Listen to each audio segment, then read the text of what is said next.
आपला काय नको तोटा नाही, तोटा तुमचाच आहे. कीर्तन गोड ऐका, कारण श्रवणाची ताकद आहे ना कीर्तनकारापेक्षा जास्त आहे. खेचरांच्याही मना आणि सात्विकाचा पाना श्रवणाने सुमना समाधी जोडे.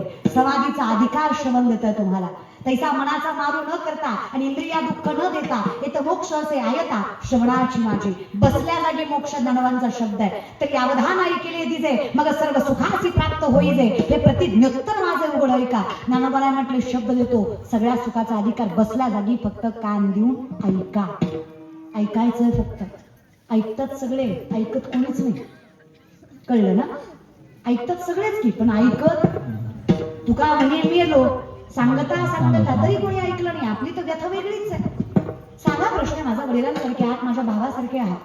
पोटच्या पोरीचं भाषण चुकलं तरी टाळ्या वाजवतात, हो की नाही? मी चुकलं तरी म्हणतीये, पोटची आहे, रक्ताचं नातं आहे तिच्याशी, तिच्याविषयी आत्मीयता आहे, अगदीकता आहे. ज्या दिवशी पोटच्या पोरीत, रक्ताच्या बहिणीत आणि कीर्तनाच्या पोरीत फरक वाटणार नाही, त्या दिवशी कीर्तन नाही कळलं तरी देव भेटल्याशिवाय राहत नाही. कारण नजर तेवढी पवित्र असल्यावर देव जातो कुठे दादा? तो सामर्थ्याने तुमच्या जवळ येणार आहे. फक्त नजर चांगली ठेवा. सुरुवातीपासून तेच सांगते ना, पण नजर चांगली असायला मन स्वच्छ पाहिजे. तुका म्हणे चित्त कराने निर्मळ येऊनी गोपाळ. आलाच की देव धावतच. फक्त ही दृष्टी त्याच्या पलीकडे कुठेच कल्पनेत गुंता कामा. कारण आमच्या नजरेला असत्य फार आवडतं, कल्पना फार आवडते, द्वैत फार आवडतं. द्वैताची झाडणी गुरुविन ज्ञान आणि तया कैचे कीर्तन घडेल नामी. मग योग याग विधी येणे नोहे सिद्धी वायाची उपाधी. मग गलगती साया सजावे सुखे येतो घरा. आता अर्थ चुकीचं काढत होता बरं का. आता काही माणसं म्हणले देव जर सगळीकडेच आहे तर देवाच्या देवळात कशाला जायचं? अरे देवाच्या देवळात गेल्याशिवाय कळत नाही देव सगळीकडे आहे. मग प्रथम वाटचाल तर देवाच्या देवळाकडेच पाहिजे ना. जाऊ देवाची या गावा देव देईल विसावा. देवा सांगू सुख दुःख देव निवारील भूक. ज्या दिवशी कळलं की देव सगळीकडे आहे त्या दिवशी सगळीकडे समानता दिसली. पण हे कळण्यासाठी पहिलं स्थिरता मिळवण्यासाठी कुठं जावं लागलं? देवाची हे तिथं जावं लागलं ना. कुठं? तुझं पाहता. हे नजरेला तो आवडायला पाहिजे, त्याच्याशिवाय तो मनाला नाही आवडणार आहे. कारण पहिली नजर जाते ना, आणि नजरेला काल्पनिक गोष्टी अट्रॅक्ट करतात. आमच्याकडे खोट्याला खरं, खऱ्याला खोटं करायचं साधन आहे, त्याचं नाव आहे जाहिरात, ऍडव्हर्टाइजमेंट, हो की नाही? कुठल्या ग्रंथात लिहिलं होतं दिवाळीत मोती साबण वापरायचं? एखादा ग्रंथ सांगा मला ज्यात लिहिलं नाही दिवाळीला मोती लावला नरकात जाशील.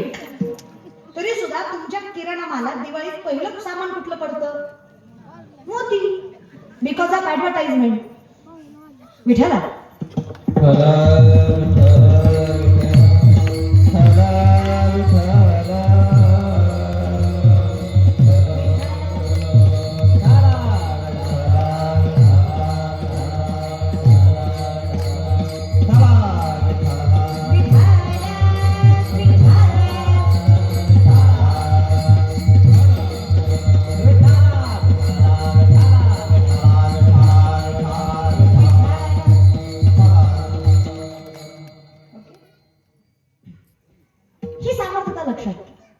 काल्पनिक गोष्टी जेवढ्या पटकन अट्रॅक्ट करतात तेवढ्या सत्य गोष्टीला वेळ लागतो, कारण सत्यात ताकद आहे तेवढीच असते.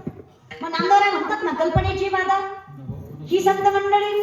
तुम्हाला सुखी व्हायचंय, सत्य स्वीकारा. सत्य एकच आहे, सत्य तू, सत्य तू, सत्य तू विठ्ठला. बाकी सगळा जगत भास आहे. मग दृष्टी न फिरे, मग मी काय इकडं तिकडं पाहावं?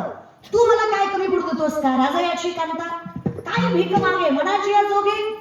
मग कशाला कल्पतरू तळवटी? नकोच मला. मला सगळं मिळतंय जर तुझ्या दारात, तर मी बाकीच्या ठिकाणी गुंतल. मला ना कल्पवृक्ष हवाय, ना मला मनोऱ्या गाय हवी आहे, ना 14 रत्नातलं मला काहीच नकोय. का? तर सगळ्यात मोठं रत्न अमृताहुनी गोड नाम तुझे देवा. मला माझे केशवा, माझे चित्त तुझे पाय. मी नाहीच धावत आहे विठ्ठला. पण हे कधी? तुझं पाहता. त्याच्या इतकं सुंदरही काही नाही माहित आहे. शंकराचार्य वर्णन करतात, अधरम माधुर्यम वैतनं मधुरं नयनं मधुरं हसितं मधुरं हृदयं मधुरं गमनं मधुरं मधुराधिपति इदखिलं मधुरं अधरं मधुरं वैतनं मधुरं नयनं मधुरं हसितं मधुरं.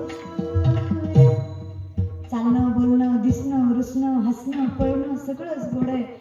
शंकराचार्य म्हणतात, मी विचार केला, विश्वेश्वरा, जो दिसायला एवढा सुंदर आहे त्याचं हृदय किती सुंदर असेल. मग माझ्या मनात आला भगवंता विचार, ज्याचं हृदय एवढं गोड असेल त्याचं सांभाळणं किती गोड असेल. मग म्हणलं, मिठी पडली तू सांभाळ बाबा, गोमटे ते करा माझे भार ओझे. मग काय झालं, देवाने सांभाळलं ना, गोमट सांभाळलं. आम्ही फक्त विश्वास ठेवला. नामा म्हणे केशवराजा, गेला नियम चालवी माझा. मी विश्वास ठेवला आणि तुझ्या विश्वासावर मी बळ बांधलं. तू सगळंच निवारून नेलंस रे. पितामहा भीष्माने वचन घेतलं, काही झालं कृष्णा, मी अर्जुन नाही सोडणार. देवाला चिंता वाटायला लागली अर्जुनाची. अर्जुनाला बोलण्यासाठी भगवान श्रीकृष्ण त्यांच्या कक्षामध्ये गेले. अर्जुन धाराढोर झोपलेला, कसलंच भय नाही, कसलीच चिंता नाही, कसलीच काळजी नाही, निर्भय, निशंक, निश्चिंत. देवाला नवल वाटलं, वेडास का, विश्वातलं सगळ्यात मोठं युद्ध लढायचंय तुला. चतुरंग सैन्य त्यांच्याकडे, तुझ्यापेक्षा 1.5 पट मोठं सैन्य आहे त्यांचं. शस्त्रबल, मनुष्यबल, धनबल सगळंच कौरवाच्या पदरात, सगळी सेना ही त्यांच्याच बाजूला. तू कशाच्या विश्वासावर झोपलास? तुझ्या काळजीत मी जागा आहे रे. तुला कशाचा एवढा अहंकार आला की तू झोपी गेला? नाही रे देवा, अहंकारात नाही. मग एवढ्या संकटात, एवढ्या त्रासात, एवढ्या व्याधीत एवढं स्थैर्य, एवढं धैर्य, एवढं बळ बांधलंस कसं? कशाच भीती वाटत नाहीये तुला? एवढ्या संकटात कसं काय एवढा शांत झोपला? यांच्याकडे बघ, इलेक्शन लोकांना झोपा ह्यांना नाही. कसं काय झोपणार बाबा तू? ह्यांच्याकडे बघ जरा, कसल्याच झोपा नाही ह्यांना. तुमच्यासारख्याला झोप तरी कशी लागेल? तुमचा पलंग सुद्धा सासऱ्याच्या पैशाचा आहे. त्याला स्वतःच्या कष्टाचं काही नको का झोप लागाय महाराज? थोडं धर्मानं लागलं म्हणजे झोप लागते. लय वाईट वाटतं मला पोरगी म्हणून. पलंग सासऱ्याचा, कपाट सासऱ्याचं, टीव्ही सासऱ्याची, फ्रीज सासऱ्याचा, भांडे सासऱ्याची, गॅस नग नाव घ्यायला तुला मिठं चौघ जायचं मला. नाही गॅस सोडून देते मी. वॉशिंग मशीन सासऱ्याची, सगळं सासऱ्याचं केलं. काम करा पोरगी सासऱ्याची आणि माच तुम्हाला. काय न्याय आहे पण जगाचा. हिंदू धर्माच्या कुठल्याच ग्रंथात हुंडा पद्धत लिहिली नाही. उलट शास्त्र सांगतं, उत्तमं स्वजितम कष्टम मध्यमं पितुवर्जितम आदम धातृवित्तच्च स्त्रीवित्त आदमाद. जो स्वतःच्या कष्टावर जगतो ना, त्यानं अर्धी शिळी जरी खाल्ली तरी माझ्या विठ्ठलाच्या दारात त्याला पुरुषोत्तम मानला जातो. एवढं सामर्थ्याच्या स्वतःच्या स्वाभिमानात असतं. तो अधिकारीच. जो बापाच्या इष्टिटीवर राईट करतो ना, बरं का तरुण मंडळी, जो 18 नंतर सुद्धा बापाचा खातो ना, त्याला आमच्या संप्रदायात काहीच किंमत नाही. मध्यम येतो, धोबी का कुत्ता घरकंडा का, त्याला आमच्या संप्रदायात लाजीरवाणी किंमत आहे. हा, जो भावाचं खातो तो आधम आणि जो बायकोचं खातो तो आदमाधम आहे. त्याला नरकच आहे महाराज जो बायकोचं खातो. आता वाजवा टाळ आहे, हे खरं हे वाजवीत जा. तरी तुमचं चुकलं हे मान्य करीत जा. आता बरं का बसले का? तुम्हाला माहिती आहे आपण घेतलंय गप. आपण नसतं घेतलं म्हणजे माहिती असते. कधीतरी खरं मान्य करायचं बरं. आणि ते आता धोंड्याचा महिना जवळ आलाय, काही स्वसंबंध नाही तुमचा धोंड्याचा. धोंडा संतांसाठी असतो. अधिक मास भगवंतासाठी आहे. अधिक मास देवाचं नाव घेण्यासाठी आहे. अधिक मास परमार्थ करण्यासाठी आहे.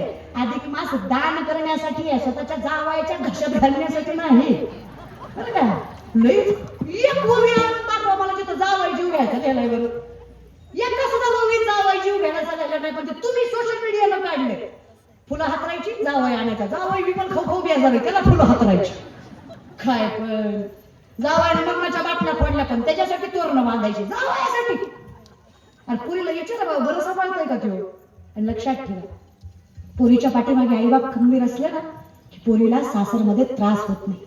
पण जेव्हा पोरीच्या सासराच्या लोकांना कळतं ना ह्याची आईबाप हिच्या पाठीमागे ह्याची बाजू घेऊन कधीच उभा राहणार नाही, जेवढी कमी किंमत तिची आत्ता आहे त्याच्यापेक्षा जास्त बेकिंमत तिची घरात होते जेव्हा तिचे आईबाप तिच्या पाठीशी नसतात. त्यामुळे पोरींची जाण करायला शिका जरा. तिच्या वाईट काळात तिच्या पाठीशी उभं राहा. नाही त्या गोष्टीत लाड करत जाऊ नका. तुम्हाला पैसेच खर्च करायचे आहेत ना, तिच्या लेकरा बाळावर करा. काहीतरी एफडी वगैरे करत जा त्या गोष्टींसाठी. आणि साध्या गोष्टी यार, साधे कॉमन सेन्स पाळायचे. कशाचे कॉमन सेन्स? महाराज लोकांच्या पाया पडलं लिकरू होतंय म्हणणारी माणसं आहे तुम्ही. तुम्हाला कॉमन सेन्स तरी पाहिजे की महाराज? तुमचा सगळा येडा बाजार आहे. पण तुमचा अंगाऱ्यावर विश्वास आहे पण बुक्यावर नाही. तुमच्यासारख्याला ना तुम्ही लईच माणसं ही चित्र आहे. पण घेईल म्हणा बाबा. आता महाराज लोकांच्या पाया पडल्यानं कुठं लिकरू होत असतं. थोडं तरी डोकं वापरीत जाते. अशी महाराजांच्या पाया पडल्यानं पोरं झाली असती, बायको काय बॉम्बला केली असती.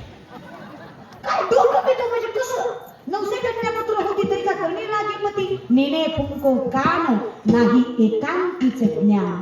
तुकोबा म्हणजे नका या भानगडीत पडू, नाही त्या कल्पनेत गुंतात खरा देव कळणार. चुकीचं कशासाठी? सांप्रदायिक आहे आपला. हा, वारकरी आहेत आपण.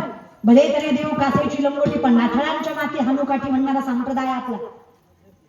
नजरेला देव दिसावा इतकी ताकद आपल्या वारकरी संप्रदायाच्या अभ्यासामध्ये. तुळशी माळ गळा, गोपी चंदन टिळा, हृदयी कळवळा, बास की कशाला नाही त्या फांद्यात पडताय. पण तुमचा परमार्थ म्हणजे 10 दिवस गणपती बुडवताना शांत बाई. अरे वा, आरती करणारे तुम्हीच, येऊन नाचणारे तुम्हीच. परमार्थाची इतकं वाटोळ केलं दादा. नवरात्राचे उपवास, दसऱ्या दिवशी बोकड, देवी कोणती म्हणत त्यात घालून आणलं पाहिजे आपल्यासारख्याला. देव कसा कोपल रे दादा? देव कधी कोपत नाही, आणि कोपतो तो देव नाही. नका चुकीच्या गोष्टीत माय